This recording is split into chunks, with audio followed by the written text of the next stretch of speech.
నేను కన్నుమూసేలోగానే నీతో అన్ని విషయాలు మాట్లాడాలి. చెప్పండి సార్. గోపి, నీకిష్టమైన అమ్మాయి యాక్సిడెంట్లో పోయిందని విన్నాను. నాకు తెలుసు, ఇష్టపడ్డ మనిషి దూరం అయిపోతే ఆ బాధ ఎలా ఉంటుందో నాకు తెలుసు. ఇప్పుడు నీ మనసు ఎలాంటి స్థితిలో ఉందో అన్నీ తెలిసి కూడా ఇలా మాట్లాడక తప్పటం లేదు. నడి రోడ్డు మీద ఆగిపోయిన నా కారుని నువ్వు రిపేరు చేసిన క్షణంలోనే అనుకున్నాను, నువ్వు చదువు సంస్కారం ఉన్నవాడివని. ఆ తర్వాత నీలోని ప్రతిభని గుర్తించి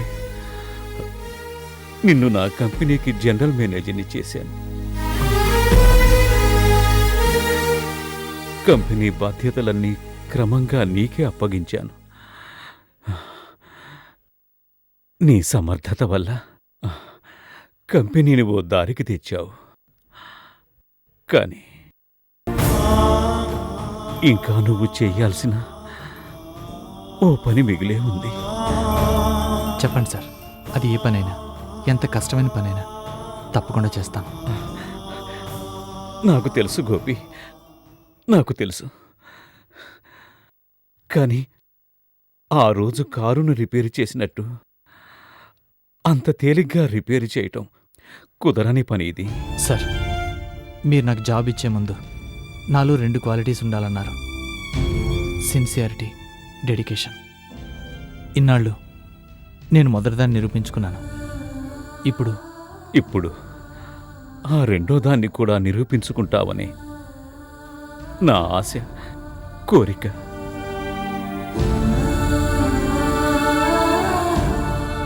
చెప్పు గోపి, నా ఆఖరి కోరికని తీరుస్తావా? నా బ్రతుకు ఒక అర్థాన్ని కల్పించిన దేవుడు మీరు. చెప్పండి సార్. గోపి, నువ్వు మా మంజుని పెళ్లి చేసుకో బాబు.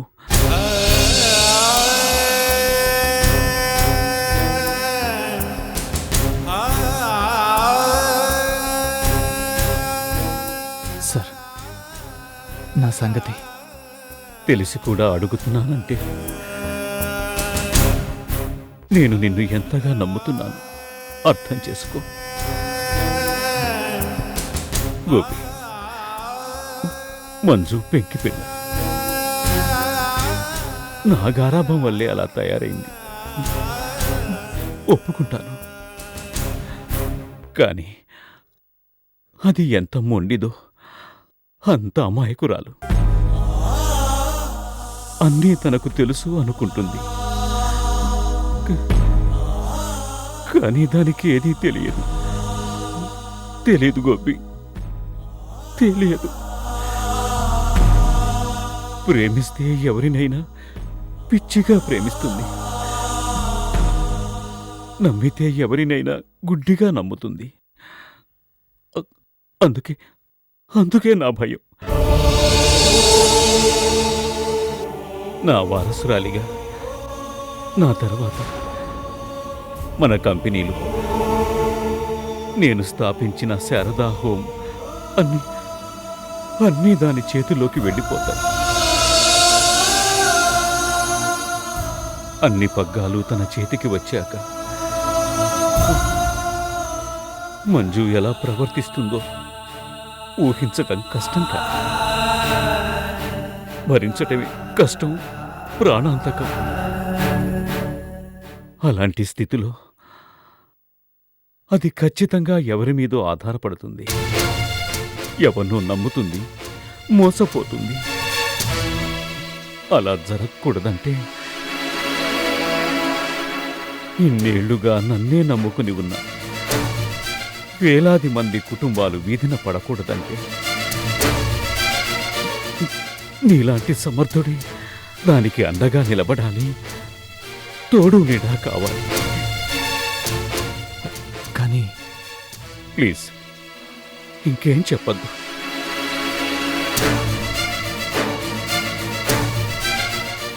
గోపి, ఇవి చేతులు కావనుకో. సార్, సారని కాదు, మావయ్య అని పిలు. నా అల్లుడిగా నా కూతురి జీవితాన్ని తీర్చిదిద్దు. ఒక సమర్థుడిగా నా వ్యాపార సామ్రాజ్యాన్ని కాపాడు. మనల్ని నమ్ముకున్న వేలాది మందికి అన్యాయం జరగకుండా చూడు. ప్లీజ్ చెప్పు గోపి.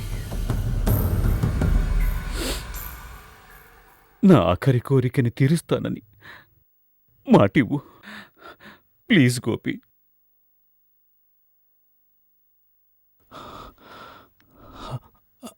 అలాగే మావయ్య. చాలు బాబు, ఈ ఒక్క మాట చాలు. నేనిక హాయిగా వెళ్ళిపోతాను. ఒక్కసారి మంజుని పిలువు బాబు. అలాగే మావయ్య.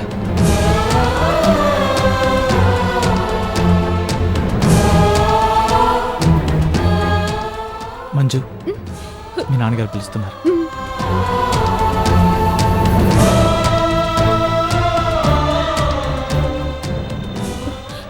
డాడీ, మంజు కూర్చోమ్మా. ఇక నుంచి నీకు తోడు నీడ అన్నీ గోపినే. డాడీ, అవి మాటలు డాడీ. వద్దమ్మా, ఎడవకు. నన్ను చెప్పని. ఈ ప్రపంచంలో అత్యాస ఉన్న మగాడు, అహంకారం ఉన్న ఆడది ఎప్పటికీ సుఖపడలేదు. గోపికంతా చెప్పాను, ఒప్పుకున్నాడు. నా కోసం ఒప్పుకున్నాడు.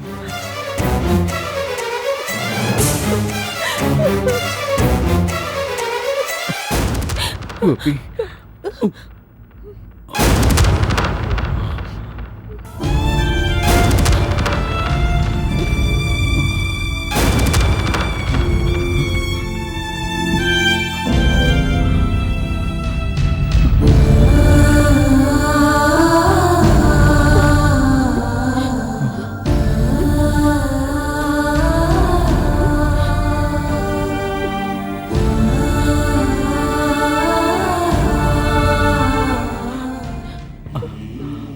అమ్మ మంచు, గోపి మనసు తెలుసుకుని మసలుకు.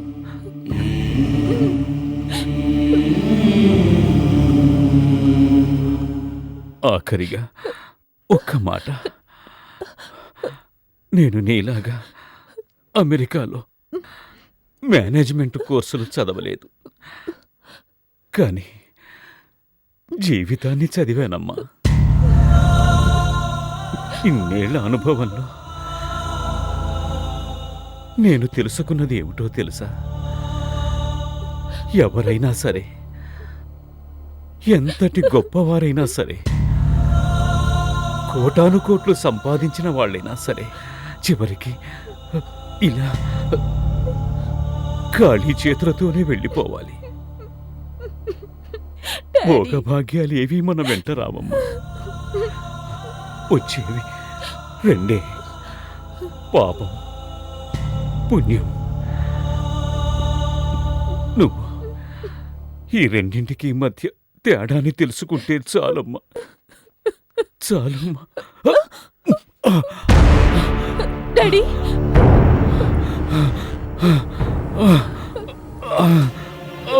డాడీ. గోపి, మంజు జాగ్రత్త. నా మంజు చేతిని ఎప్పటికీ వదలకు.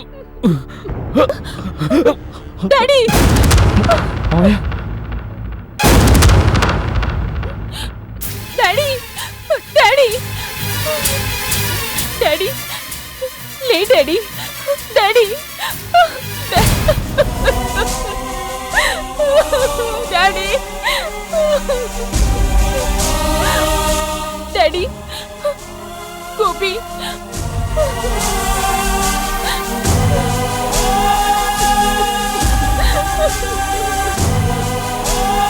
గోపి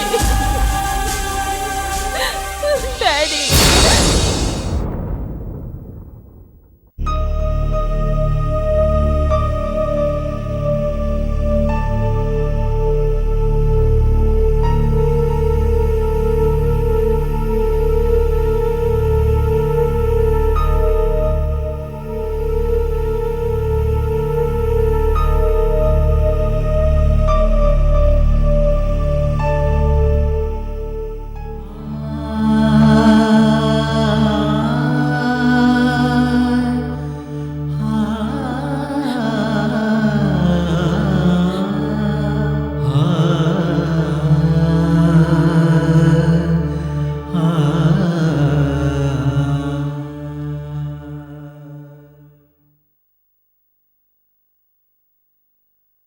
మంజు, డాడీ డాడీ నన్ను ఒంటరిదాన్ని చేసి వెళ్ళిపోయారు గోపి.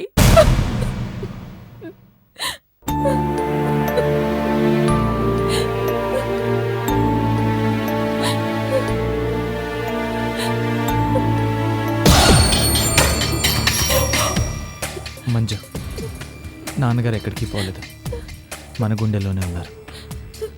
అన్ని బాధ్యతలతో పాటు నీ బాధ్యత కూడా నాకే అప్పగించారు కదా. గోపి నిరాశతో చీకట్లో మగ్గిపోతున్న నాకు కొండంత ధైర్యాన్ని కలిగించిన దేవుడు ఆయన నాకు అప్పగించిన బాధ్యతల్ని నా మనస్ఫూర్తిగా నిర్వర్తిస్తాను. ఇక నుంచి అన్నీ నేను చూసుకుంటాను మంజు. గోపి డాడీ మంజు, ఏంటిది చిన్నపిల్లలా? డోంట్ వరీ, ఇంకెప్పుడు నువ్వు ఒంటరిదానివి అనుకోకు. అంకుల్ సాక్షిగా చెప్తున్నాను, కష్టంలో సుఖంలో, లాభంలో నష్టంలో నీకు నేను తోడుగా ఉంటాను. ఎలాంటి పరిస్థితులైనా రాని, ఎలాంటి అవాంతరాలైనా ఎదురుకాని ఆయన నాకు అప్పగించిన బాధ్యతని ఎప్పటికీ మర్చిపోను, ఎప్పటికీ.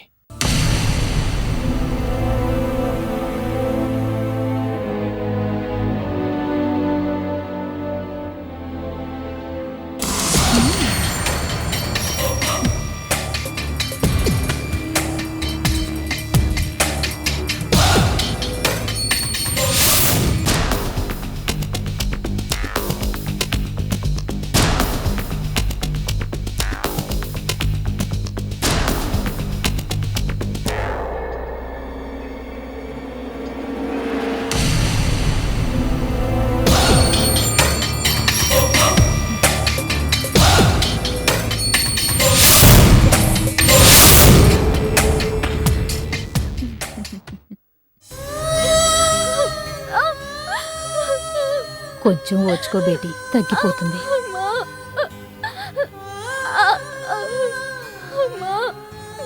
టైరు బేటీ, టైరు.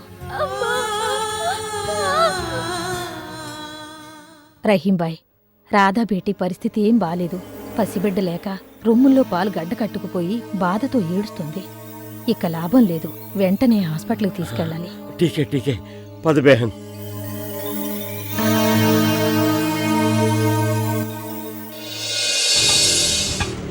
టైరు టైరు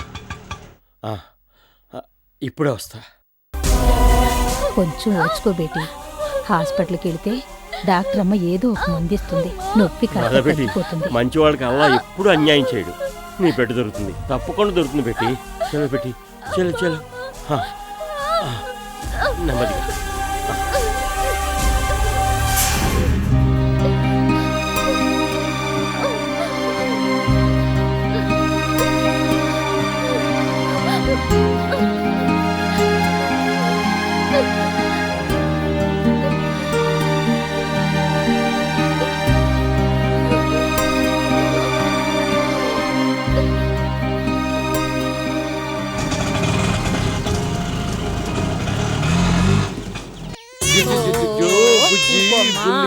తల్లి నువ్వు ఉండవయ్యా.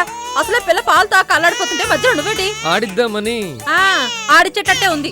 పెద్దయ్య గారేమో ఈ పిల్లని నా చేతికిస్తూ ఎలాగైనా నువ్వే జాగ్రత్తగా చూసుకోవాలి లీలా అన్నారు. ఈ పసిబిడ్డను చూస్తే పోత పాలు తాగేటట్లేదు, తల్లి పాలు తాగితే తప్ప ఏడు పాపేటట్లేదు.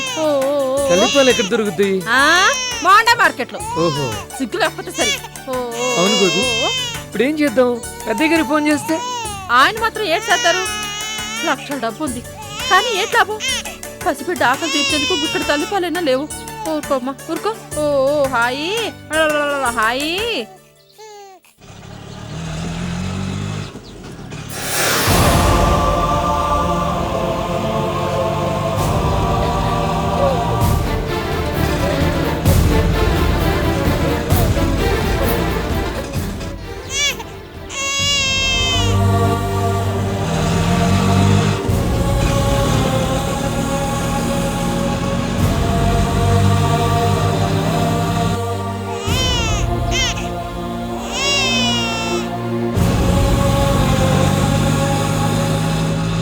అమ్మా ఊరుకో. హాయి.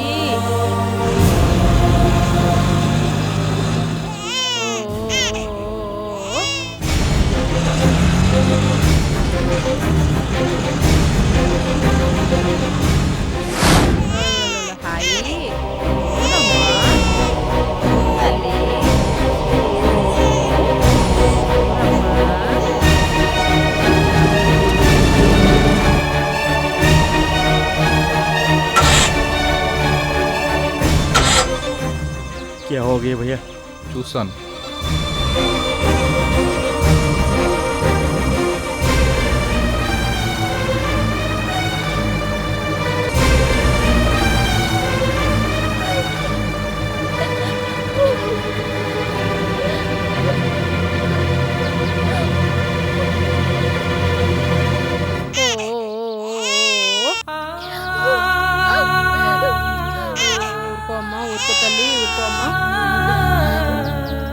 గేదె పాలు, ఆవు పాలు, మేక పాలు, జున్ను పాలు, అన్ని రకాల పాలు డబ్బుతో కొనొచ్చు గాని తల్లిపాలు మాత్రం దొరకవాయే.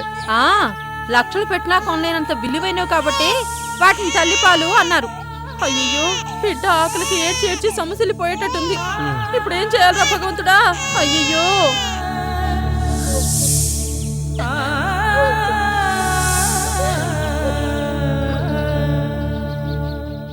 ఏమైంది భయ్యా?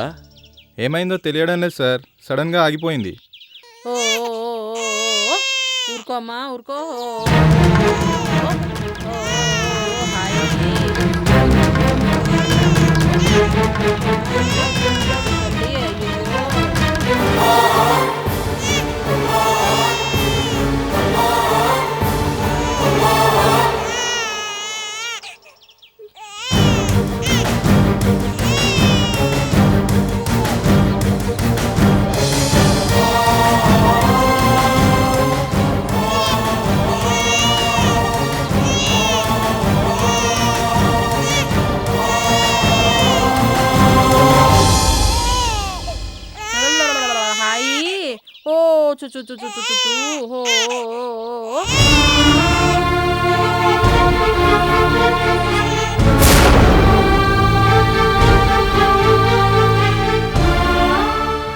వాళ్ళ ఆవిడ ఫోన్లో తన ప్రియుడితో కంగారుగా ఏదో మాట్లాడుతోందంట. అనుమానం వచ్చిన మోహన్ అక్కడున్న ఇంటర్కమ్ తీసి విన్నాడంట. తన భార్య రహస్యంగా ప్రియుడితో మాట్లాడుతుంటే విని ఎంత బాధపడింది.